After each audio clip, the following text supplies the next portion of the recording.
મિત્રો, એક ગરીબ ભરવાડ હતો. એના કુટુંબના બધા માણસો કોઈ રોગશાથી મરી ગયા હતા. તે એકલો રહેતો હતો. જાનવરોમાં પણ એવી બીમારી ફેલાઈ ગઈ કે એના બધા ઢોર ઢાખર મૃત્યુ પામ્યા. એને એટલો બધો આઘાત લાગ્યો કે તે ગામ છોડી જંગલમાં જઈને ઝૂંપડી બાંધીને રહેવા લાગ્યો. દિવસે તે ગામમાં આવતો ગરીબ સમજી કોઈ તેને કંઈ આપે તો તે લેતો, પણ કોઈની પાસે માંગતો નહીં. ગામના લોકોને દયા આવી તેને ખાવાનું કે કપડાં આપતા. આનાથી એને સંતોષ હતો. અંધારું થતાં પહેલા એ જંગલમાં એની ઝૂંપડીએ ચાલ્યો જ હતો. એક દિવસ એ દેશનો રાજા જંગલમાં શિકાર કરતા ભૂલો પડ્યો. ઠંડીના દિવસો હતા. રાજા ફરતો ફરતો અંધકારમાં આ ભરવાડની ઝૂંપડીએ આવી પહોંચ્યો. આ ભરવાડ રાજાને જાણતો ન હતો, પણ એણે ખૂબ જ પ્રેમથી રાજાને ઝૂંપડીમાં તાપણાની પાસે બેસાડ્યો. રાજાને શાંતિ હોવી ભરવાડને ત્યાં થોડાક ફવાદી હતા. તે રાજાને ખાવા આપ્યા અને આરામ કરવા માટે ફાટેલી તૂટેલી ગોદડી પાથરી આપી. રાજાને કકડીને ભૂખ લાગી હતી.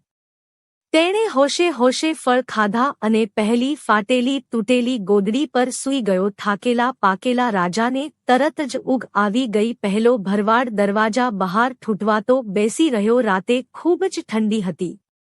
બિચારો ભરવાડ ઠંડીમાં ઝડપાઈ ગયો. સવારે રાજાની આંખ ખુલી તો ભરવાડને દરવાજાની બહાર મરેલો પડેલો જોયો. તેને ખૂબ દુઃખ થયું. એને થયું કે તેના કારણે જ ભરવાડનું મૃત્યુ થયું છે.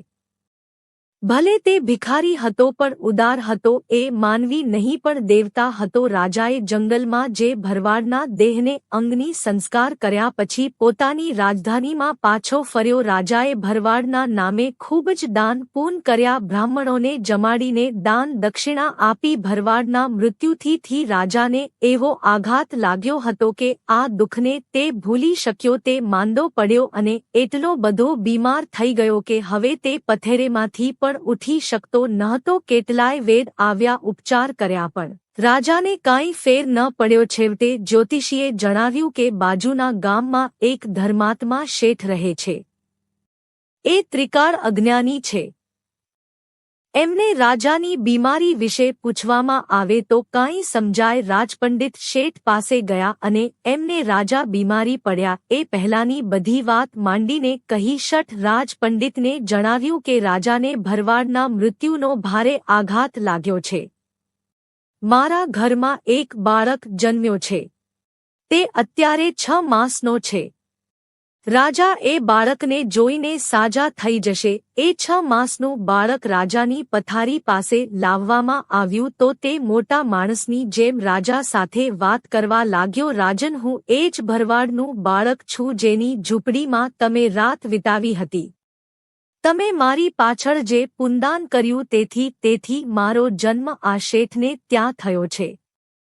હું ખૂબ સુખી છું. મારી ખાતર આપ કોઈ જાતનું દુઃખ ન મનાવશો. રાજાના મન પરથી ભરવાડના મૃત્યુનો આઘાત હટી ગયો. હવે તે ધીમે ધીમે સાજા થઈ ગયા. બાળક જુવાન થતાં રાજાએ તેને પોતાનો પ્રધાન બનાવ્યો. હવે એની સલાહ સૂચન મુજબ રાજકાજ કરવા લાગ્યા.